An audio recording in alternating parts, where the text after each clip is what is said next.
وبعدما تحسن أن تجودا لابد أن تعرف وقفا وابتدا، فاللفظ إن تم ولا تعلقا تام وكافئ بمعنى علقا. قف وابتدئ وإن بلفظ فحسن، فقف ولا تبدا سوى الآي يسن. وغير ما تم قبيح وله يوقف مضطرا ويبدأ قبله. وليس في القرآن من وقف وجب ولا حرام غير ما له سبب.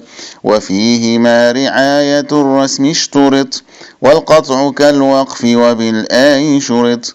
والسكت من دون تنفس وخص بذي اتصال وانفصال حيث نص. ولا نحين الأخذ في المراد، والله حسبي وهو اعتمادي.